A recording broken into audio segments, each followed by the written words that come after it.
So good afternoon, everyone, and welcome to this Supply Chain Sustainability School Lunch and Learn on delivering social value with Keepmoat Homes. So we've got you for about just under an hour today. So I'm EJ Allen. I'm Sector Manager for the Construction and Homes Markets School. I'm also a consultant at Action Sustainability. And with me today are John Bowden, Corporate Sustainability Advisor at Keepmoat Homes, and Julie Baker, Social and Economic Impact Manager at Keepmoat Homes as well. So a little bit of housekeeping before we do anything else. Let's move to the next slide, please. Thank you. Because of the numbers of you today, what we've done is we've turned off your cameras and microphones. If you're wondering why you can't get them to work, it's because we've taken control. As we go through the session today, if you have any questions, I hope you do, please use the Q&A function. You'll see that, I think it should be at the bottom of your screen. And you can post your questions, and then we've got time for the end of the session to go through those questions. We've got a couple of polls as we go through using something called Menti. We'll explain that in a moment, so please do join in. We'd love to hear your views and thoughts on that. And don't worry too much about taking notes. Everything's being recorded, so we're recording the session and we'll be circulating the slides, so they'll be distributed to you afterwards. Okay, so if you could all either grab your phones, or if you have a new browser on your computer, if you could go to menteecom. It's not, you don't need an app or anything, it's really simple. So menti, menti.com. And then once you've done that, you can see we've got the Menti code on the screen in front of you as well. That's 55888770. Most importantly, don't disconnect from the webinar. I'm kind of stating the obvious, but there's always one, otherwise you won't be able to hear anything. So hopefully you should be able to see the screen in front of us now. If you haven't managed to get down the code, you can see it at the top there still. So it's menti.com. You've got that code 55888770. So I wanted to get all of you thinking before we actually hear from our speakers around what are the challenges that you face in relation to social value. So that could be thinking about your own organisation, thinking about your supply chain, thinking upstream with your clients and customers. Just an open question. All of the responses are completely anonymous. So it's just interesting to see, hear about the challenges that you're facing. If you're struggling with Menti, just put a note in the comments, and Rosie might be able to help. Measuring, so I think you're familiar with word clouds, and the bigger the font, the more people have actually put that down. So measuring, yes, that is measurements, often a big challenge. There's so many different tools and methodologies out there, and which one's best, who knows? It's very difficult. So yeah, measurements, that's not surprised to see that coming up. What else have we got? Engagement, taking it seriously. Reporting, yes, that goes in with that measurement piece as well, but it's so important that the reporting. Consistency of engagement. Definitions, again, another one. There are plenty of definitions out there for social value. And unfortunately, there's no kind of one standard legal definition, is there? It's still new to us. Yeah. Low unemployment, getting access to funding, proving its worth. Again, I suppose that links to that impact piece and measurement. High expectations, very much so. I think that's certainly at the moment with the government's procurement policy note 0620, those expectations set out there. Such a broad area. Okay, that's great. Great to see some of your the challenges that you're facing. So I'm going to hand over now to John and Julie, and to talk about their approach within Keepmoat of delivering social value. And I think they've got some case studies to talk about as well, and engagement with the supply chain. So I'm sure they'll be touching on some of those challenges that we've just talked about. So John and Julie, over to you. Okay, thanks, EJ. So welcome everyone to this session on social value. I'm John Bowden, the Corporate Sustainability Advisor at Keepmoat, and Julie Baker is our Social Value Manager for the Northwest region, and she'll be talking to you about a real example of a transformative Keepmoat project called Riverbank View in Salford, Greater Manchester. So We hope that by the end of today's session, you'll have found out why social value is important to business success at Keepmoat. You'll have discovered what that looks like on the ground at Riverbank View and about the social value implications for our supply chain. And we hope that you'll have gained a very brief overview of why and how Keepmoat is starting to develop a corporate approach to social value, which I will be touching on. So we'll leave plenty of time for questions at the end of this presentation. First of all, I'd like to tell you a little about Keepmoat. And this is important because we occupy a specific place in the house builder market, which makes social value a unique selling point for our business. So we're a national house builder and we build around 4,000 homes in a typical year. Our company vision, building communities and transforming lives, is very much tied to sustainability and social value.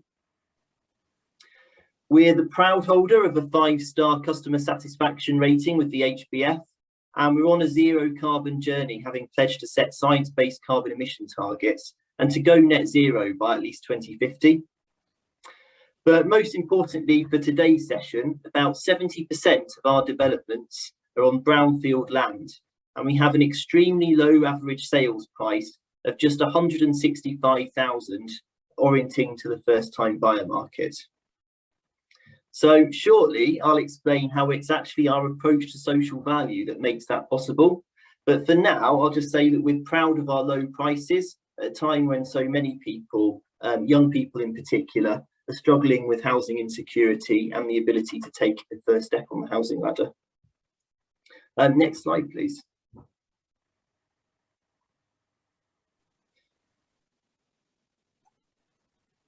So before we go further, I just want to share with you Keepmoat's definition of social value. So as EJ said earlier, unfortunately, there's not just one definition out there.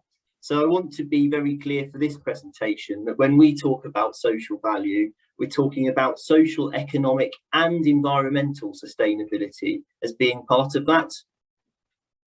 So social value is about the benefits or outcomes that we create, when I'm talking about it at least, not the equivalent monetary value of those outcomes run through a calculator, although sometimes we do express it in that way to help communicate what we've achieved in terms of social value creation.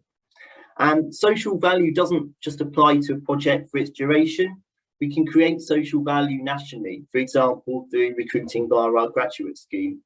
And social value can be created for the longer term, for example, through designing a development in a way which enhances well-being for many future residents of that place many years after it's complete. So it's not just a construction phase thing.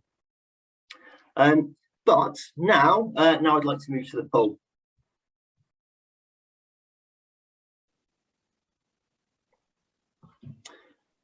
Okay, so I was interested to hear really what brought you here today and whether this gives us any insight into why social value might be increasing in importance for organisations. So yeah, if you could select the most important of the options, winning new work. So maybe legislation and policies mean it's important to win contracts. Good client relations, maybe your clients are asking for more social value related activity. Reputation, maybe you feel your business isn't getting fully recognised for all of the good that it does, or it might be more about personal interest and wanting to learn more about the area or feel that you should do. So I will see how it's looking. Pretty even spread actually. That is interesting. That might be, I'm not sure if everyone's had time to vote yet.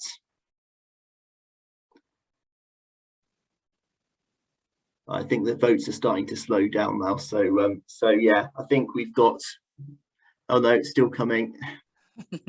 But anyway, that looks rough. That looks like a fairly kind of broad spread to me in terms of those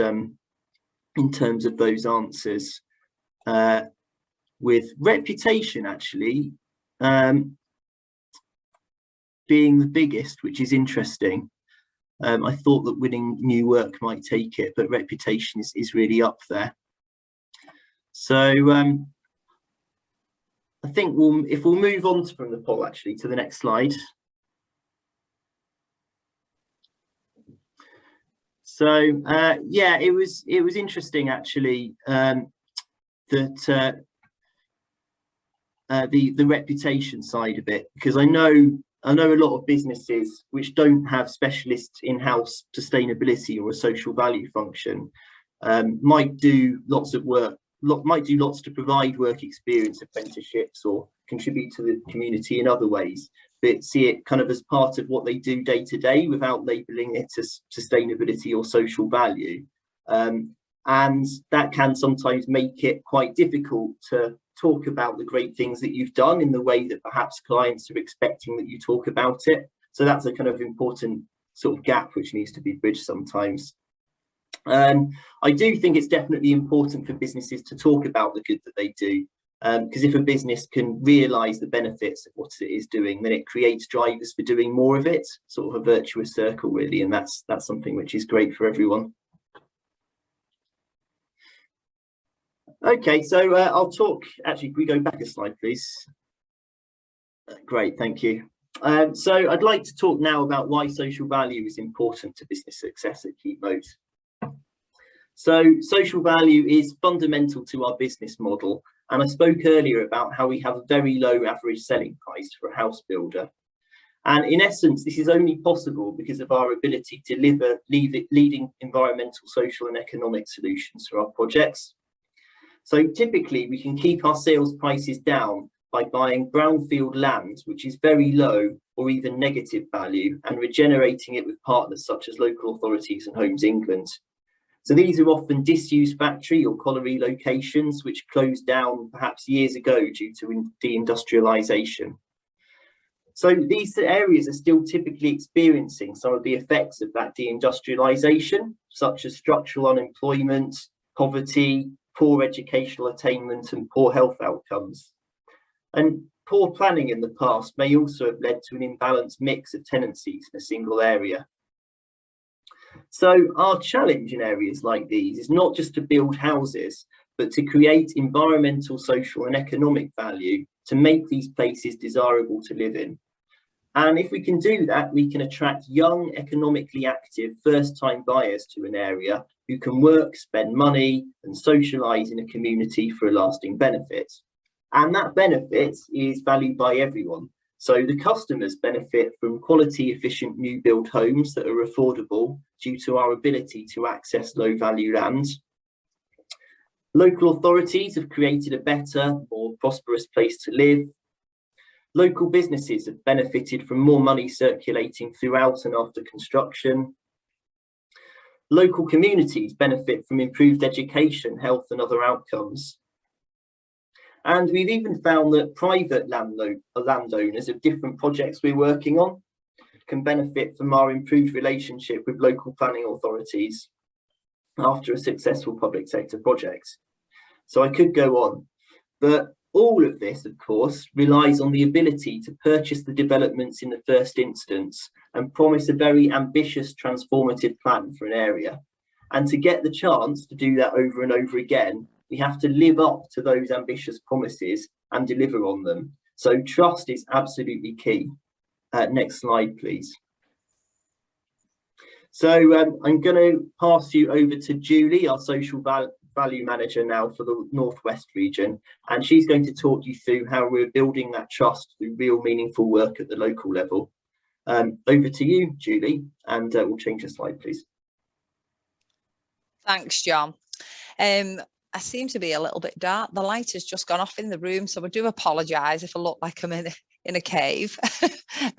So before I start, I just want to share a bit of background information about myself and how I came to work in the construction industry.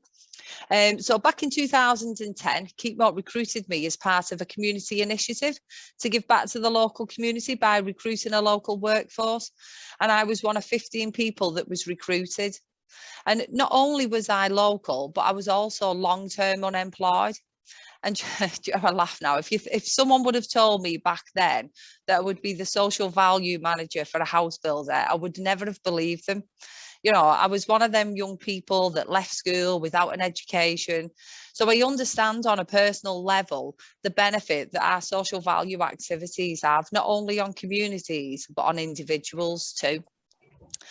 So why is social value important to business success regionally? Well, social value is defined through the Social Public Service Social Value Act, which came into force in 2013, and requires all public sector organisations and their suppliers to look beyond the financial cost of a contract and consider how the service they commission and procure might improve economic, social and environmental well-being of an area. So demonstrating a commitment to social value it's an integral part of business life. And the recent COVID-19 pandemic, it's left councils across England having to make further cuts to the services in the coming years. So again, it's putting social value in the spotlight like never before. The virus has had an enormous impact on people's livelihoods and health and well-being, and it will continue to have a wide-ranging social and environmental implications as we rebuild the economy. So using procurement to ensure their investments build back better and reflect genuine value in society when awarding contracts has never been more important to local authorities. However, social value was already on the rise for Salford City Council before the pandemic was even considered. And our Riverbank View development, which was procured back in 2015, it was wrote into that contract. And like most councils, Salford City Council believes that value is not just about achieving the cheapest price for their contract. They consider, let me grab a drink a minute. And they consider the social, economic and environmental issues, such as high numbers of young people not in employment, education or training, so like unique cohorts, and supporting those furthest from the labour market are a few examples. And there's benefits also to our subcontractors and our staff and employee satisfaction. The team at Riverbank View regularly support community projects such as site visits, taster sessions, inspirational speakers and mock interviews. So Keepmoat staff, they're allocated one volunteer day each year to do these activities during work hours. And we find these create a sense of community within our company, as well as connection to the surrounding community. And employees and subcontractors that are actively involved in the community have pride in their work through these personal development opportunities, and they gain motivation promoting our brand while supporting the community they're working in. So basically, to sum up, the most successful businesses will be those that can differentiate themselves from their competitors by demonstrating social value in everything they do. Our social value work will not only help us win work, it will give our partners a reason to return to us.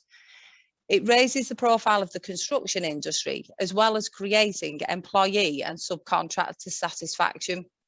So, you know, there are benefits to a company for doing the right thing. Next slide, please. So now we're going to have a look at Riverbank View, and I'm just going to go through some of the key stats from the development. So there it is, all highlighted in red. So we started on site in October 2016, and it was estimated to be a 10-year project, but we're going to complete within 7 years. The sales have been really well on that development. We're building 425 homes, and 25% of the development are affordable, so that equates to 85% of the homes in total. It's partnership development with Salford City Council and Homes England, and our social value partners are Great Places, Inspiring Communities Together, Salix Homes, Build Salford and Derive Housing. Now, they're just the main social value partners linked to the development, but we work with numerous partners in that local area. So Riverbank View, it's approximately 15 acres of predominantly brownfield land, and it's located along the banks of the River Irwell, which is a key selling point, along with its proximity to Manchester city centre, Salford Quays and major employers. Now, at bidding stage, the area was one of the most deprived communities in England, so maximising local benefit from growth and investment, it was a major priority for the council. And it was important that the project played a key role in creating and promoting sustainable employment opportunities. particularly for residents that are long-term unemployed or facing the greatest disadvantage. So, for example, again, unique cohorts, so your young people not in employment, education or training. Looked after children and lone parents. Providing high quality training opportunities was also a priority, so including work experience, traineeships, apprenticeships and on-the-job training. Working with schools was right up there with a priority, and this was to ensure that young people are equipped with the right skills to match the requirements of the labour market. Promoting supply chain opportunities to businesses in and around the development area. Offering a range of housing mix and also providing green space and play areas. These were all really key priorities for the council. So basically though, the council was using the development opportunity to regenerate the wider Charlestown area. Next slide, please. Thank you. So now we're going to look at how we delivered these key priorities for Salford City Council. So Keepmoat have the same priorities as the council, and our aim is to minimise the impact our construction work has on residents while maximising the social and economic impact we generate through developing local employment and skills. So how did we do that? So basically at bid stage, we were advised, mentioned before, what the key priorities were for the council. So that left just research then of the local area to identify who the key stakeholders were in the area in order to support localised priorities, enabling communities to flourish and become sustainable long after our interventions, demonstrating our commitment to building communities and transforming lives. On securing the contract, we then worked with the council to ensure the stakeholders we'd identified were correct. Now, this is really important. What I found is in some communities, you go in and there's some organisations that do great work in their community, but with little or no funding or support, whilst there's other organisations that are better at securing funding and support, so don't need as much help. And your partner's always best placed to advise you on this. Once the key stakeholders were identified, we then worked with them to create the social value strategy that met the needs of the local community, whilst ensuring that we weren't duplicating what was already out there. So plugging the gaps and enhancing projects, because you will find that when you go into some communities, there's lots of work already being done, and it's important not to duplicate this. And the best advice I can give you as well, when you're delivering social value, it's best to do what you're good at. Keepmoat Homes and our supply chain, we're well placed to provide much needed local jobs, apprenticeships, employment opportunities. We also have people who can deliver training, be that practical or classroom based. We have staff who can support with interview skills, CV writing. We have tools and materials, and all of which helped form the social value strategy, made up of several training programmes using our skills and expertise and enhancing programmes that were already out there. Some of the programmes include a Neat Summer Project, construction training programmes for disadvantaged groups, women in construction training programmes, apprenticeships, employment opportunities were advertised locally, and supporting schools. So what's been the outcomes today? So to date, we've delivered 49 apprenticeships have been created, mainly from disadvantaged groups such as NEETs, long-term unemployed and care leavers. They're a few of the cohorts. 160 weeks of work experience, that's both site and office-based, again from disadvantaged groups. 403 qualifications have been attained from various training programmes, resulting in 166 participants now have a construction-related or employability qualification.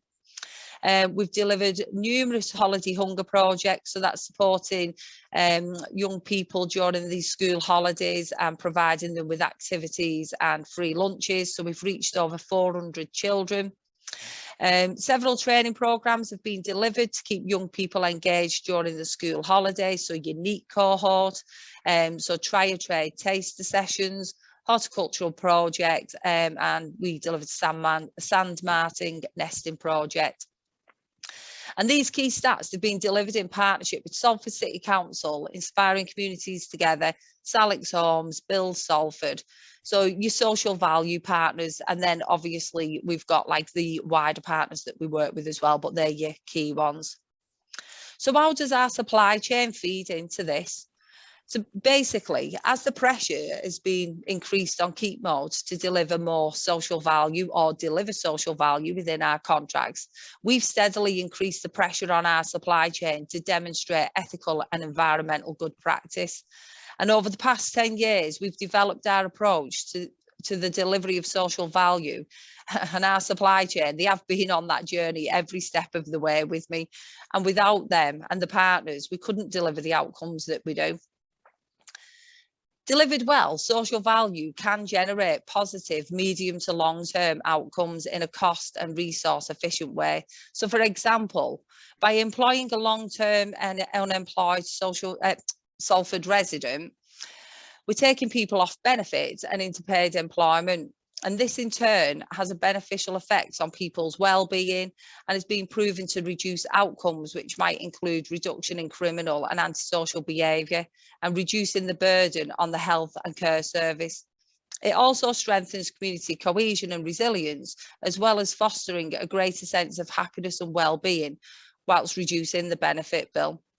With corporate sustainability a key part of everything we do at Keepmoat Homes, Riverbank View, it is a great example of our partnership approach delivers more than just new homes. Next slide, please. So before I hand you back over to John, I'm just going to talk you through one of the neat projects. So you can see the difference these projects make to the young people, as well as to our business.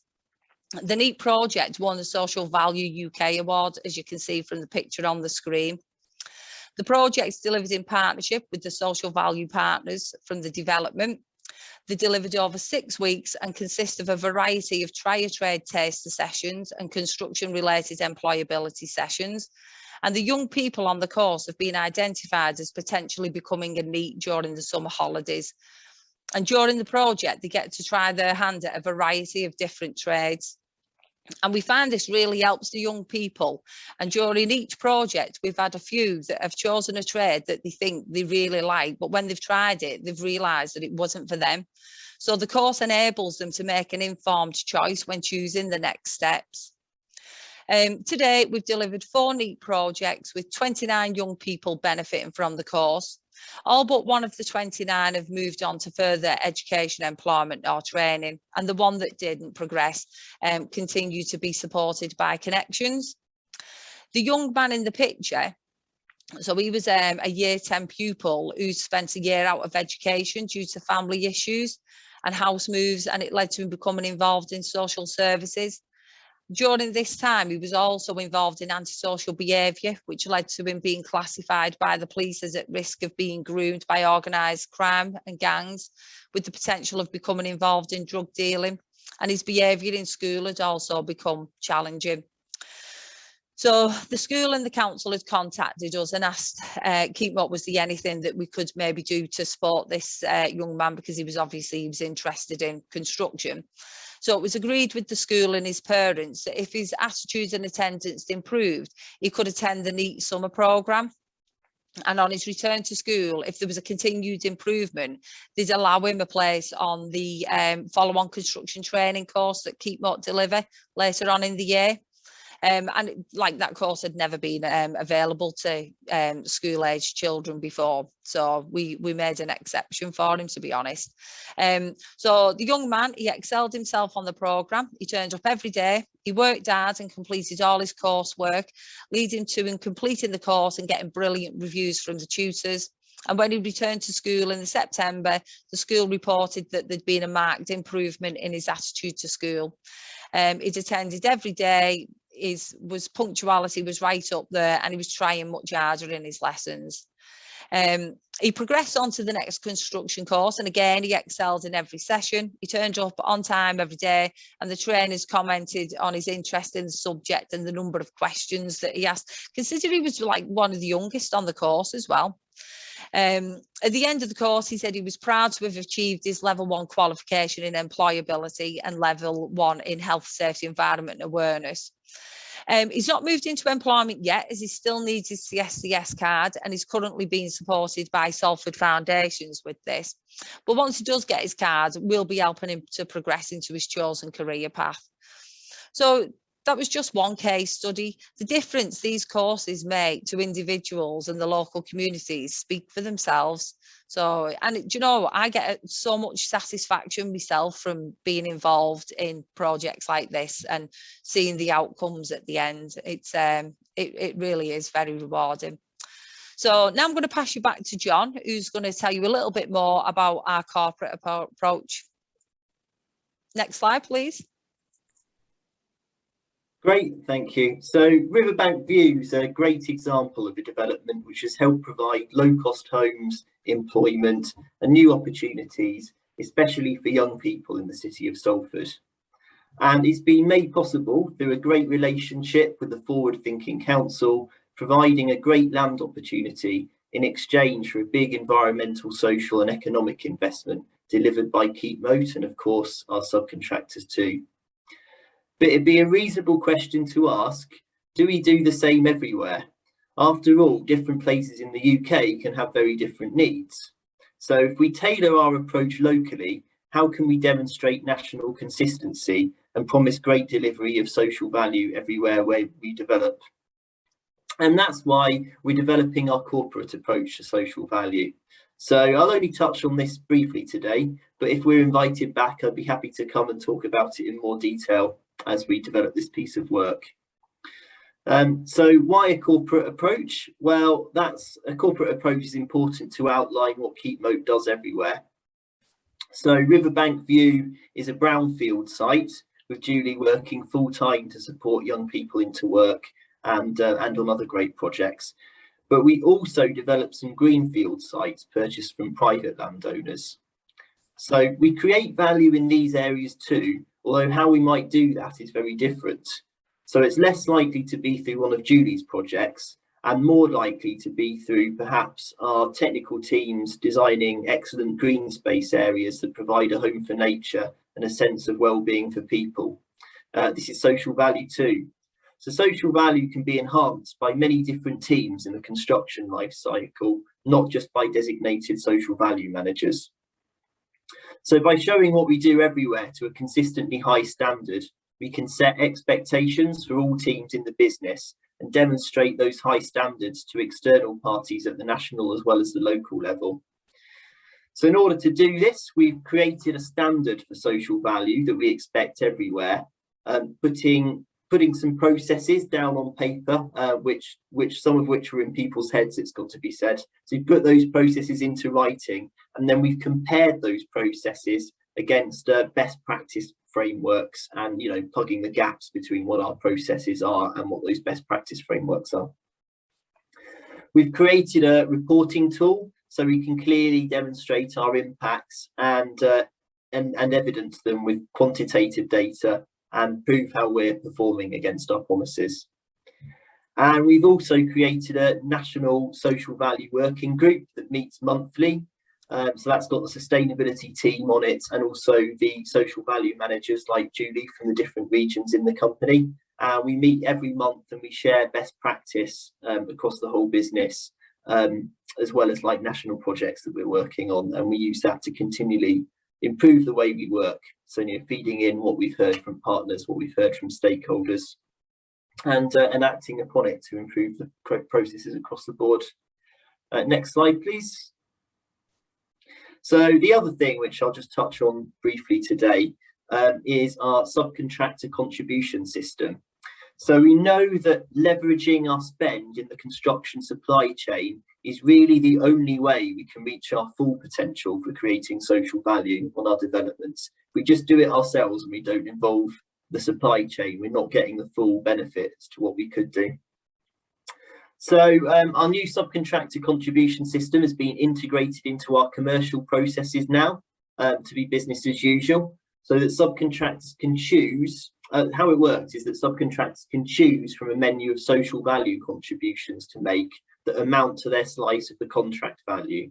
So, for example, they could choose to facilitate a number of work experience placements or use a low carbon fuel for their vehicles, whatever they feel is most suitable for the project, so long as the overall amount corresponds with the amount that we're spending with them. So we've developed a points-based system to make those different contributions that they could make comparable.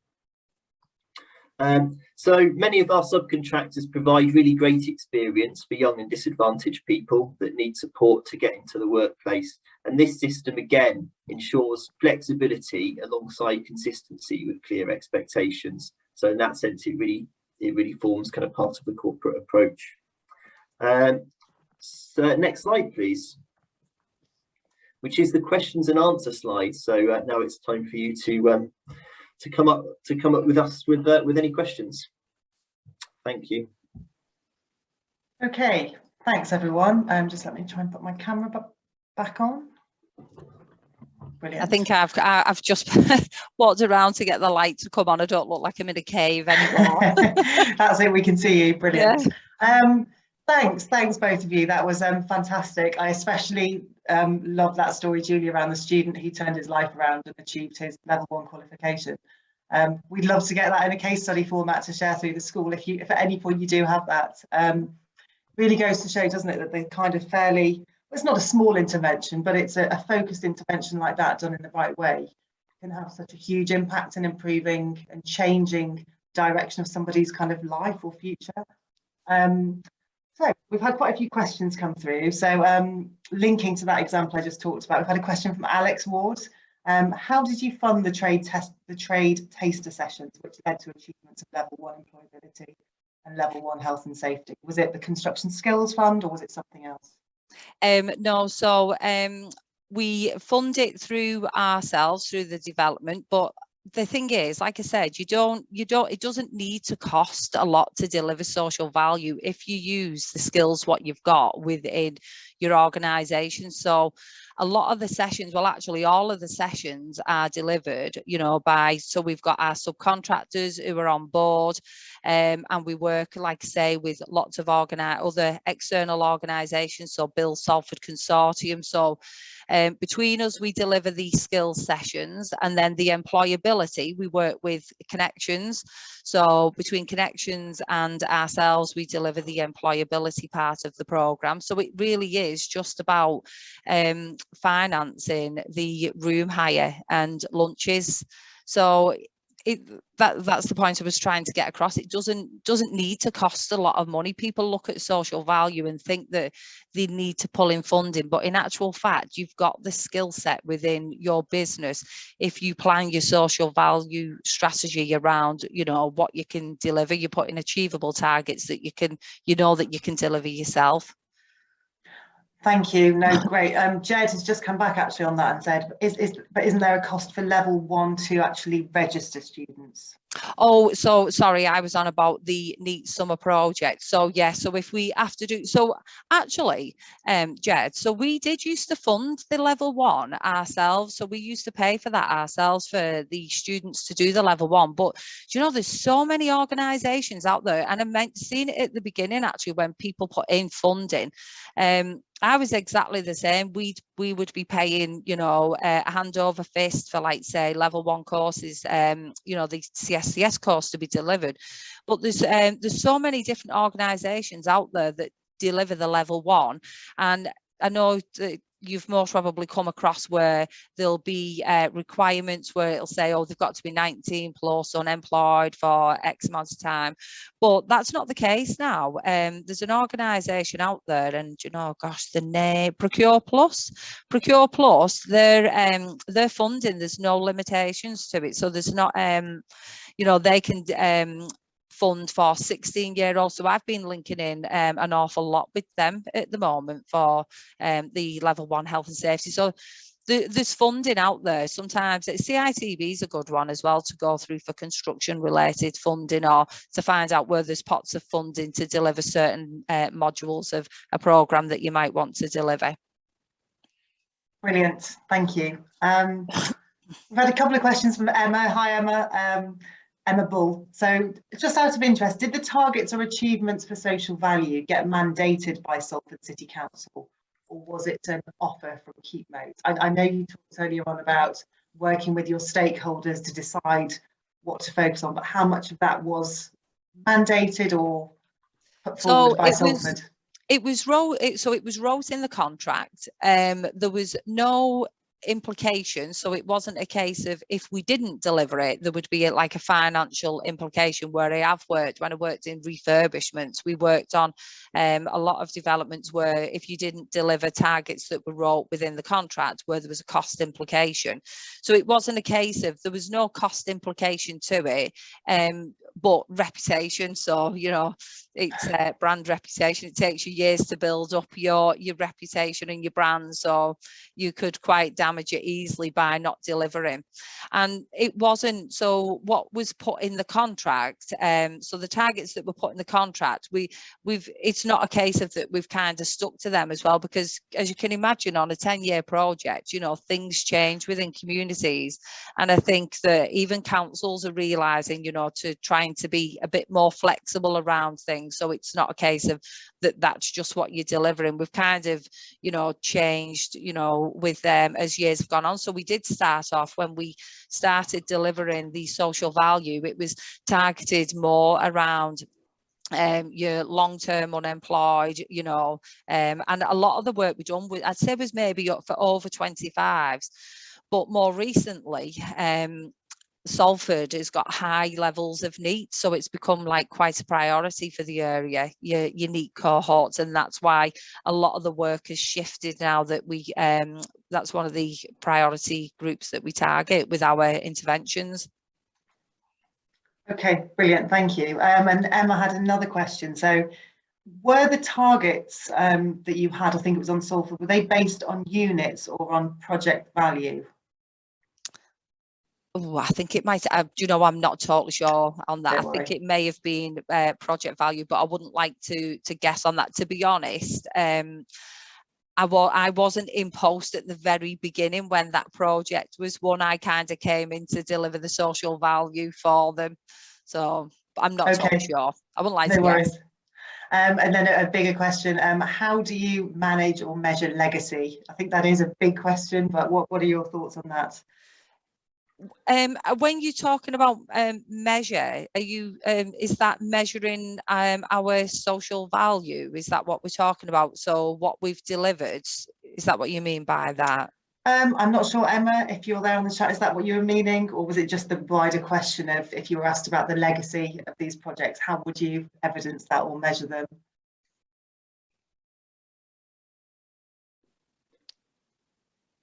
Sorry, was that a question to us, or?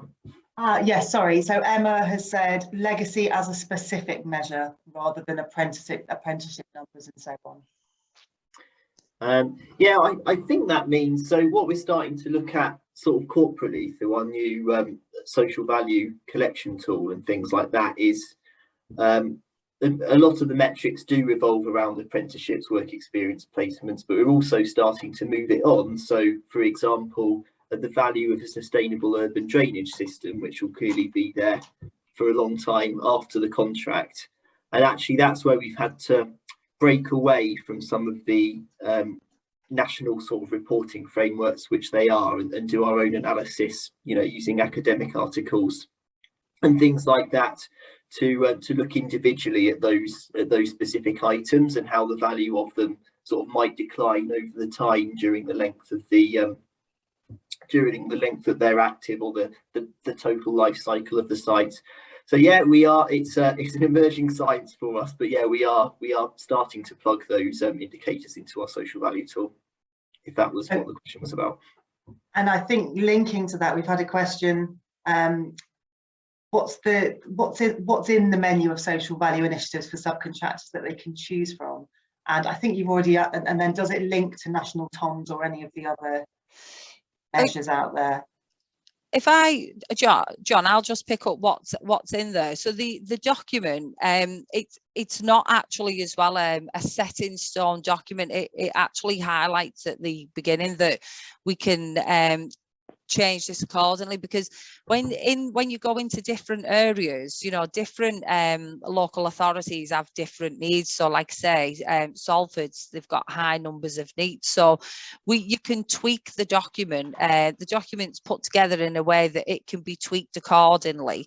So let's just say we just used it on one of our developments. So basically, because I just spotted a question come up there about, you know, how do you set your targets, or what the targets set on. So on one of our contracts, we'd had specific requirements come through. So it was for this value of contract, you need to deliver X, Y, and Z.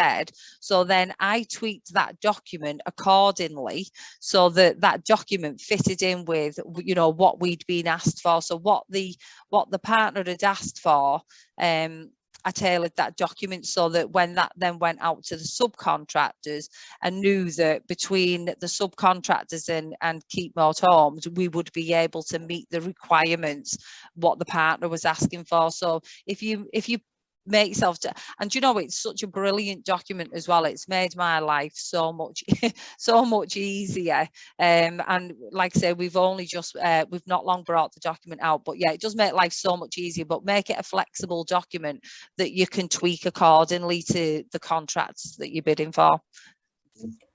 I would say as well, just one important thing I think we put into the subcontractor contribution form, and that is that we've said that we've prioritised sort of disadvantaged and underrepresented groups in it. So we've made an allowance to say that if you hire an apprenticeship that's, you know, maybe long-term unemployed or that kind of thing, that's worth slightly more points.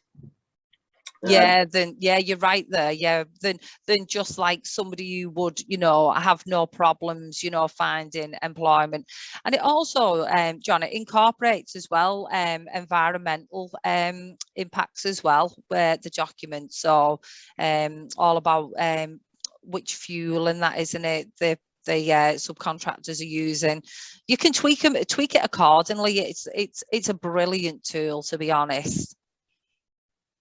Brilliant. And then we had a question from Tim as well, who's, I'm guessing, is a supplier, who's probably thinking, his question is, if you have your own social value, would Keepmoat accept these, or would you still have to choose additional social value set to gain the points required? I'm guessing it's that if what you're being asked is thinking, well, I can't do that, but I can do this, and I think that's delivering social value. And I totally agree with that. And it's about working with your subcontractors, because it's better to do what you're good at. If we ask a subcontractor to do something that they're not comfortable with, or one can't do, we're setting them up to fail, basically, and we're setting ourselves up to fail, because, you know, we'll be putting something in our targets that isn't achievable. So I always work with really closely with our subcontractors when we're looking at, you know, what we're going to deliver. And because I appreciate, you know, not all subcontractors can deliver apprenticeships, because it just doesn't work for them. Or, you know, an example might be that the base is too far away and they need to get to that certain, you know, the apprentices would need to get there. There might be numerous reasons why, you know, they can't deliver something. So I'll work to the strengths of the subcontractor, of, you know, what they can deliver and what they're comfortable delivering.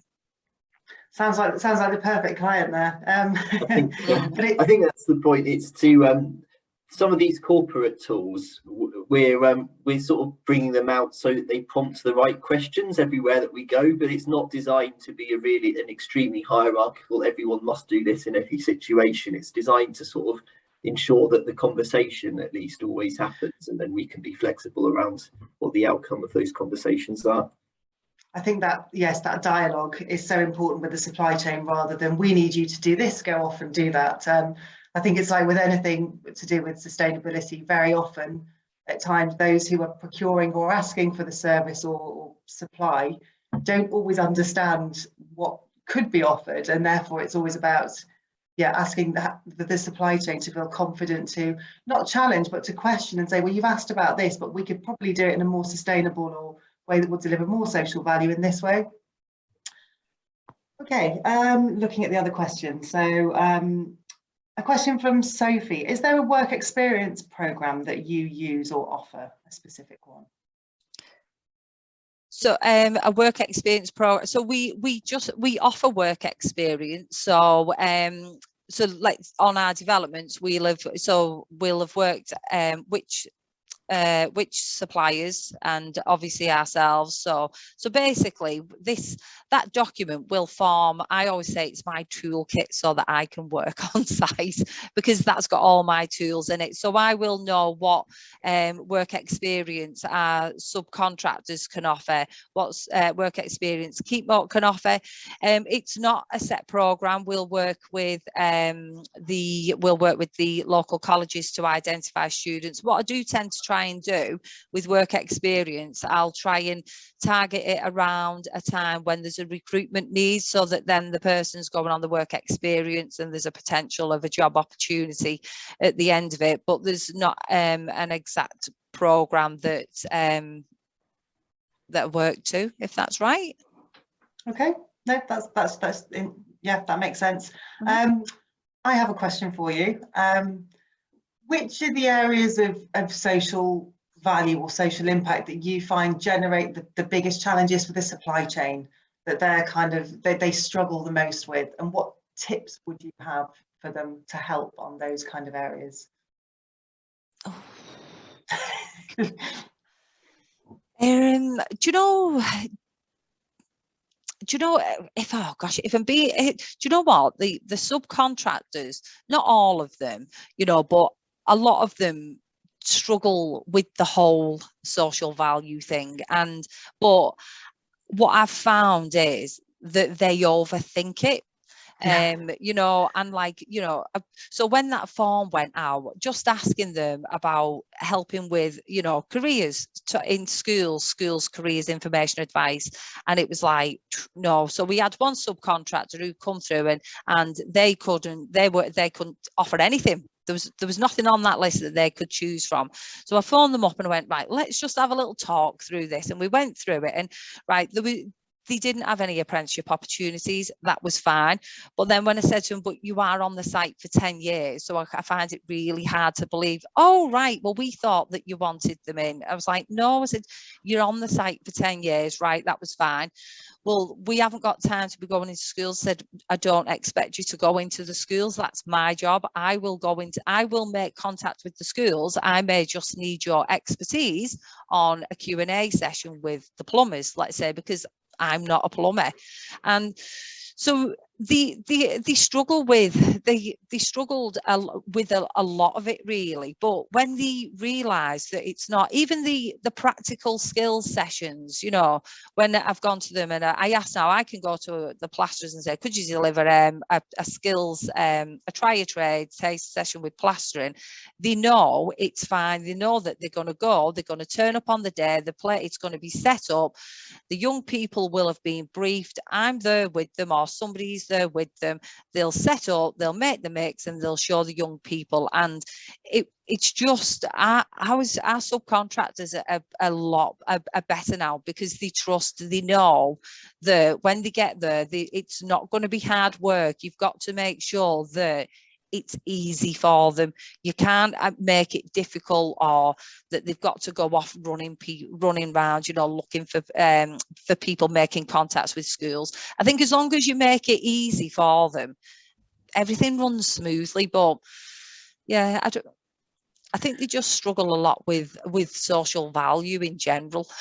It's the scary word, social value. I think we find when we run the workshops with the Supply Chain Sustainability School, the SMEs are very much, it's like, oh, we don't know, we don't do anything. And then you say, you talk to them and you find out actually a lot of what they're doing, because the nature of their business, they're doing so much. But it's trying to about breaking that down and understanding how to articulate that to customers. And they naturally as well, subcontractors there, they do their own fundraising, they support, they forget that they might, nip into a school and help, or do, a bit of work in a local community nearby where they work. They don't register that as social value. There's different types of social value. It's not just about apprenticeships and jobs.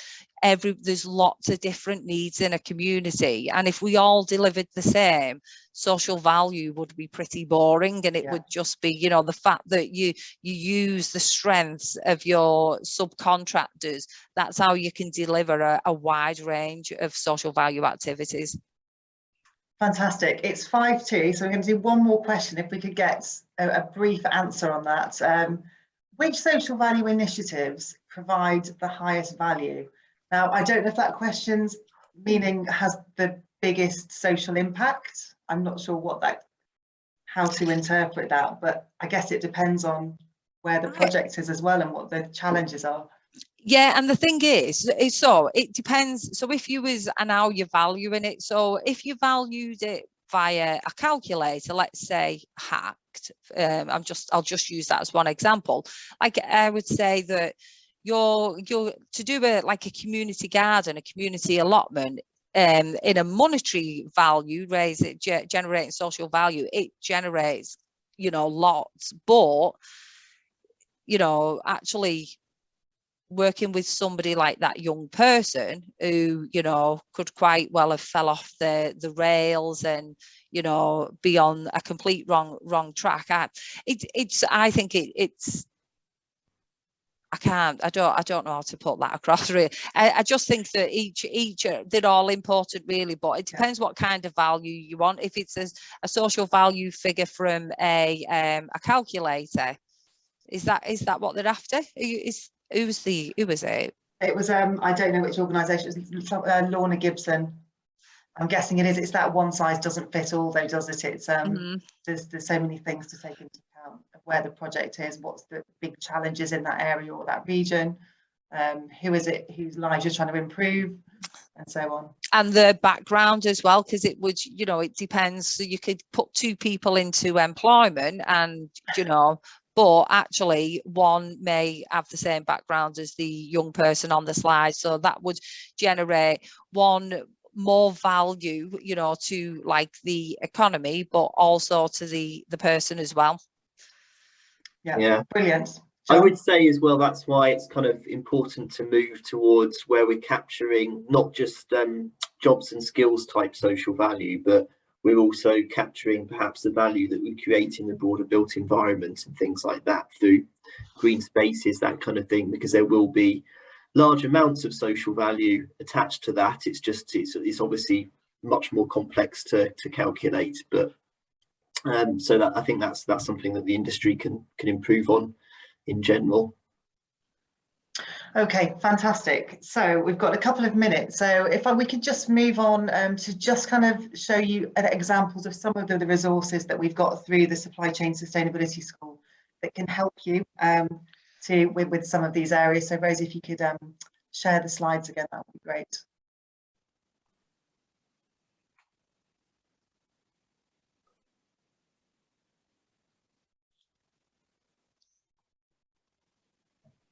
Rosie, are you struggling with that? It says I'm sharing at the moment.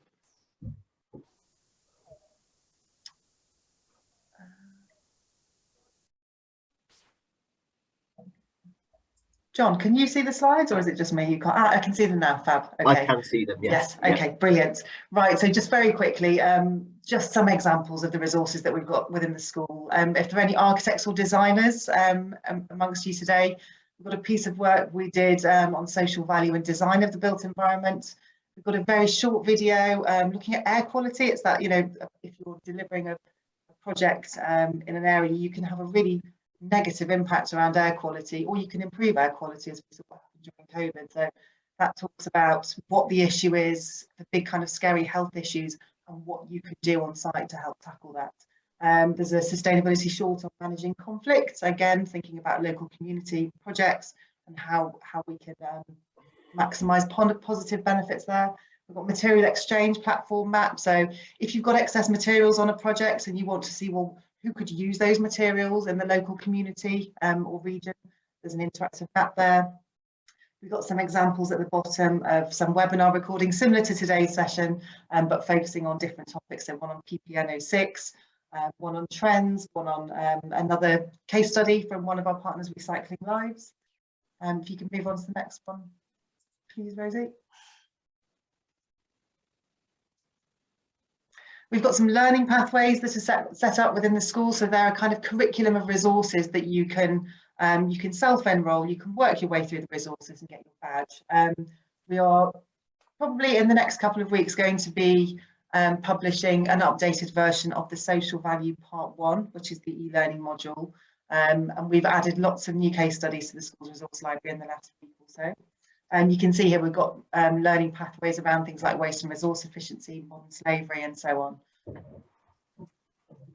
And I think that brings us to the end. So thank you very much, Julie. Thank you, John. That was fantastic. I think we're finishing exactly on time. So before you go, please could you all share your feedback on today? Really useful for us. We're running webinars pretty much every day at the moment. So great to get your feedback on what works well, what you would have liked more from. So yes, please do share your feedback. So thank you, John, thank you, Julie, and thank you everybody for joining us. EJ, I've just put my email address as well. I've just spotted a couple of questions in there. If anybody does want to email any questions through that weren't picked up, John and I'll answer them. Amazing. Thanks, Julie. That's great. Thank you. All right. Thanks, everyone. Bye now. Bye.